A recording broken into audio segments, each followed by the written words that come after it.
Albert, are you free to talk? Sure, what is it? Last night, I accidentally left my scarf out on the patio table. When I went to retrieve it this morning, it was gone. I searched the whole yard, but I couldn't find it. I'm sorry to hear that.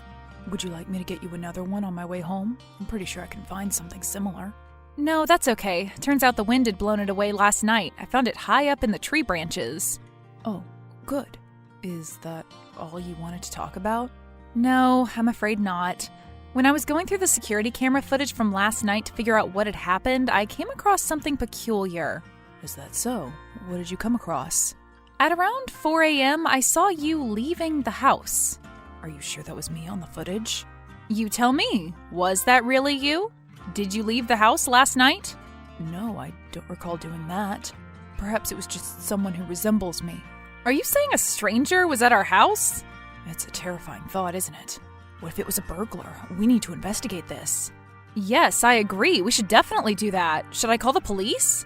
There's no need to do that just yet. I'll take a look at the footage myself. For all we know, it could have been one of our neighbors trying to get home.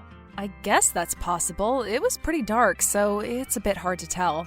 Don't worry about it, honey. I'll make sure to get to the bottom of this. Have you managed to get the scarf out of the tree? You should probably refrain from using the portable ladder until the winds have calmed down.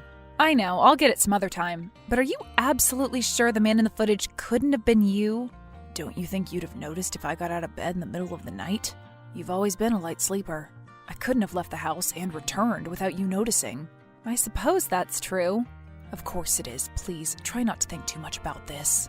I'll take care of this once I'm back home. Until then, just try to stay calm and go on about your day as usual. All right, I'll do that. Thank you. I promise everything's going to be okay. I hope so.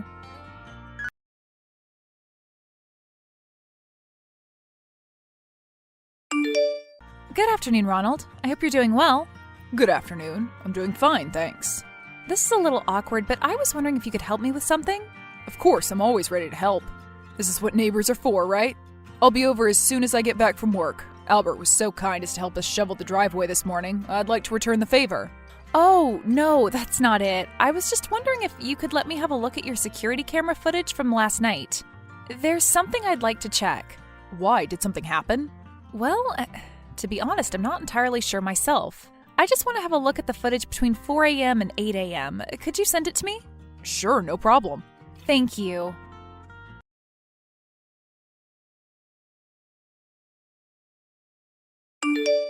I don't know what's going on, but there's no footage.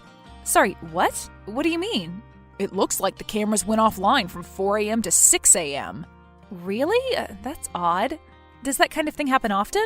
Not to my knowledge. It's true that we don't go through the footage every single day, but I've never noticed something like this happening before. Something's not right. Could you take a look at this? It's definitely Albert, isn't it? That does look like him, but what is he doing? Is he heading toward our backyard? I think so. He's clearly headed that way. That's why I wanted to check your footage. Have you talked to him about this? I have, but he denied everything. He claimed it was someone else entirely. I think he might have panicked and blurted out the first excuse that came to his mind. So you believe he could have something to do with our cameras being turned off? It's too big of a coincidence, don't you think so? I do. It does seem as though someone has deliberately shut them off. But wouldn't your husband have done the same to your cameras? I'm not so sure about that. He's always been the one in charge of those things. I don't think he even knew I had access to them. I see. But we still can't do much without proper evidence. What about the Garcia family? What about them? Their house is right across ours. Perhaps their cameras have caught something suspicious. Shall we ask them for help? I don't know. I'm not very close to them. But I am. I'll contact them and request the footage. We can analyze it and see what really happened. Hopefully there won't be any issues on their part. That would be great. Thank you very much for your help. No problem. Besides, this might concern my family too. I'd like to find out what caused the little technical difficulty. I'll let you know as soon as I get the footage. Thanks.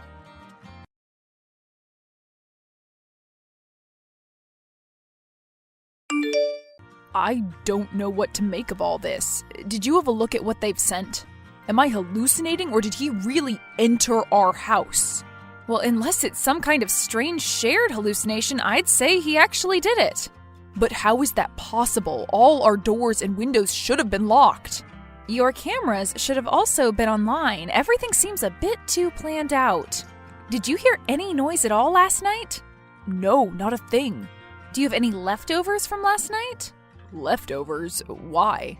It's just a suspicion. I usually wake up at the slightest noise, but these last 2 weeks, there have been a few times when I slept through the night. I wouldn't find that too strange, but I always go back to sleep restlessly the next day. An old friend of mine works at a lab. I was going to get the leftovers from last night and ask him for help. Naturally, I'd also get tested. Are you saying someone could have tampered with our food or drinks? It's possible. I'm already on my way to the lab. I can send you the address and you could come over for testing. I don't know what to say. If someone did do it, they need to be reported to the police immediately. Of course, but we have to gather evidence first. I'll get back home right away. Or should I ask Amy to bring them over? I think it's best that you do it yourself when the house is empty. But Amy never really leaves the house. Well, then we should get her to leave. What if Miss Garcia needed her help? She'd leave then, right? I suppose, but what if she tells her about me inquiring about their cameras? Good point. Then we need to find another way. Our daughter works at a nearby movie theater. I could ask her to bring her a warm winter coat since the weather's getting worse. All right, that could work.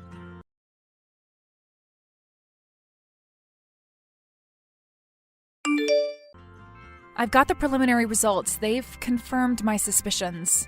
We need to wait a bit longer for the full report, but my friend said he discovered traces of sedatives in our wine bottle and your yogurt. I know Albert was the one who opened the wine, but do you know who could have tampered with your food?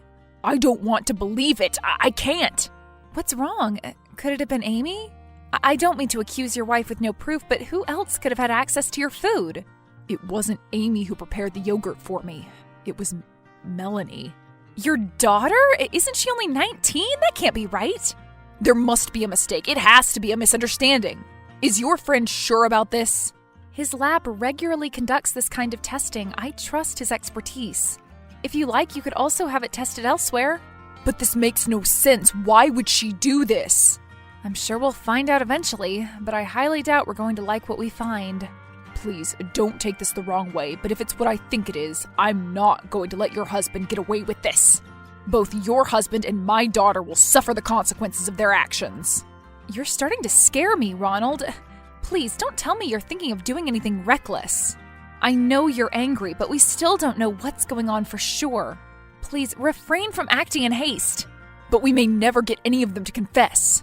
I can't just let this go. Even if we ignore everything else, they've still committed a crime. Right now, we need to report this to the police and be prepared to cooperate with the investigation. We can't act carelessly. It'll only harm us in the long run. Don't you agree? Sure, I suppose. Great, thanks. Albert will be home in about 4 hours. I need to get my belongings out of the house before I confront him. It shouldn't take too long. Why don't you look for more clues in the meantime? As I said, I suspect it started around 2 weeks ago. Based on my sleeping patterns, I've had 3 dates I'd like to look into. I'll send you the footage. All right. If you think that'll help us understand what motivated them to do this. I'm not sure it will. Still, the more evidence we have, the higher the chance that either one of them confesses. Let's try to make this as definitive of a case as possible. Let's do that. We should probably refrain from bringing up the sedatives before we get an official toxicology report. We need to make sure they don't panic and try to run or cover their tracks.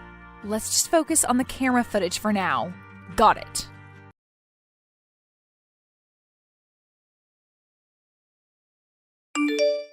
Honey, where are you? I got you a present. It's a new scarf, just like the one you wanted. Don't bother looking for me. I know everything, Albert. I'm not coming home. I don't understand. What are you talking about? I saw you with your mistress. Aren't you the man in this photo? You should have an easier time recognizing yourself in the daylight. How did you get this picture? Was it sent to you by someone?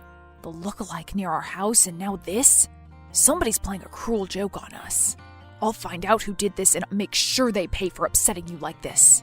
You've been caught in the act and still have the audacity to lie? Do you really think I'm incapable of identifying my husband? Do you think you've changed that much in a week? Whatever ridiculous excuse you may come up with, I won't buy it. Please calm down. Where are you right now? I'll come to get you and we can discuss this face to face.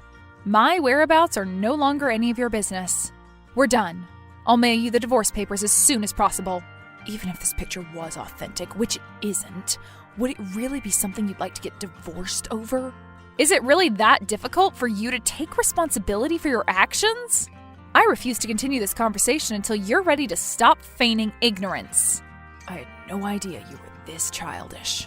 Fine, I admit it. It was just a harmless kiss.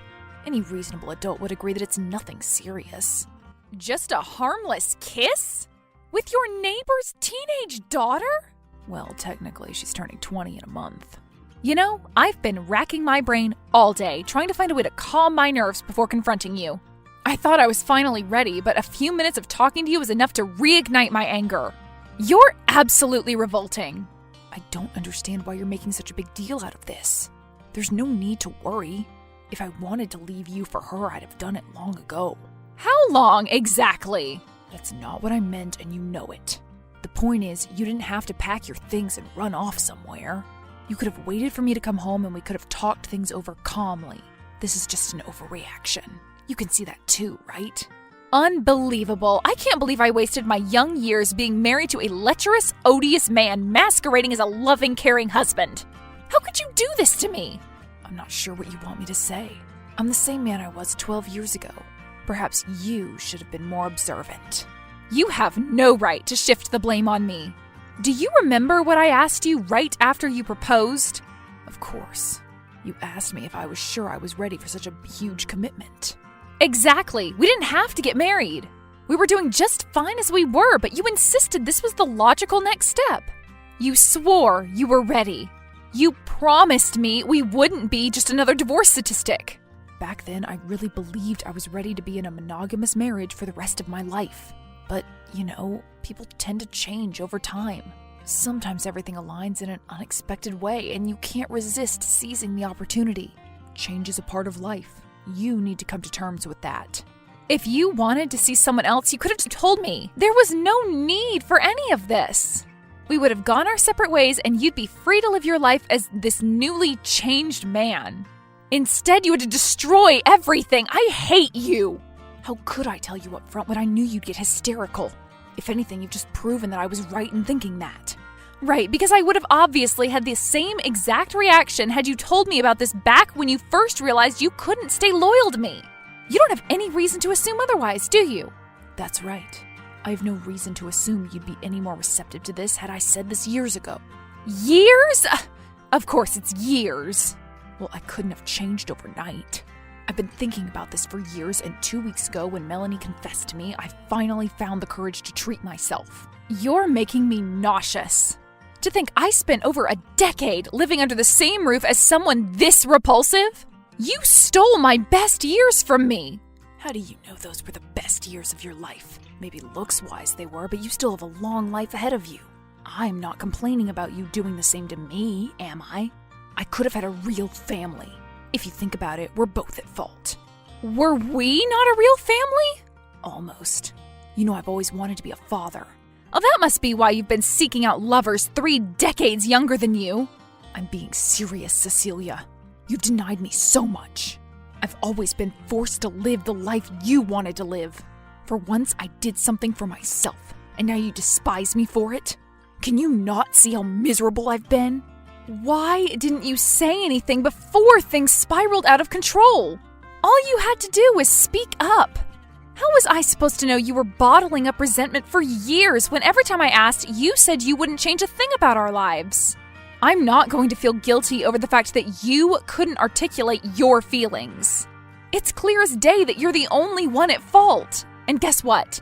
Choosing not to have children with you was the best decision I've ever made. I sincerely hope your bloodline ends with you. Of course you'd say that. I'm sure you'll find out during the divorce proceedings that it's not just me who feels this way. Is that a threat? Are you really going to play the victim and come after my wealth? What wealth? You're acting as though I have no idea how much you're actually worth. All you have to your name is a decrepit house you inherited from your parents and an old worn-out car you refuse to get rid of. Well, perhaps I'd have more if my wife hadn't stunted my professional growth by insisting we can't move countries. We just had to stay here, didn't we? since your job is so much more important. You agreed that this was for the best. Besides, if you were any good at your job, you wouldn't even need to leave the country. Finally, you're showing your true colors. You've never believed in me. I loved you, Albert. I loved you despite your shortcomings. I trusted you. And you stabbed me in the back. I don't need your wealth. All I want is to get as far away from you as I can. I want to live the rest of my life as though you've never existed. And how exactly are you planning on doing that? Have you been hiding money from me? Because I will demand that you share it. How I'm going to do that doesn't concern you. I'd rather be homeless than have to spend another second with you at that house. So you don't have money? God, it's like I'm talking to a wall, a disgusting, unrepentant wall. At least I've managed to vent my frustrations. Goodbye, Albert. From this day forward, you're dead to me.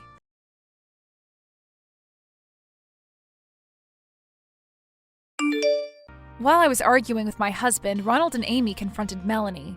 Trying to save her own skin, she confessed to everything and named Albert as the main instigator. Both she and Albert ended up being sentenced to 3 years in prison. Naturally, we got divorced. After the divorce was finalized, I moved back to Italy to live with my parents for some time.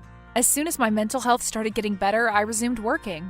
I've made a conscious effort not to seek out information regarding my ex-husband. Still, an intriguing article did manage to reach me. Apparently, a year into Albert's prison sentence on New Year's Eve, a wayward firework ended up setting our old house on fire. Ronald said the fire was ruled an accident, but he considered it bad karma. I couldn't bring myself to question him further. I hope they can also find peace.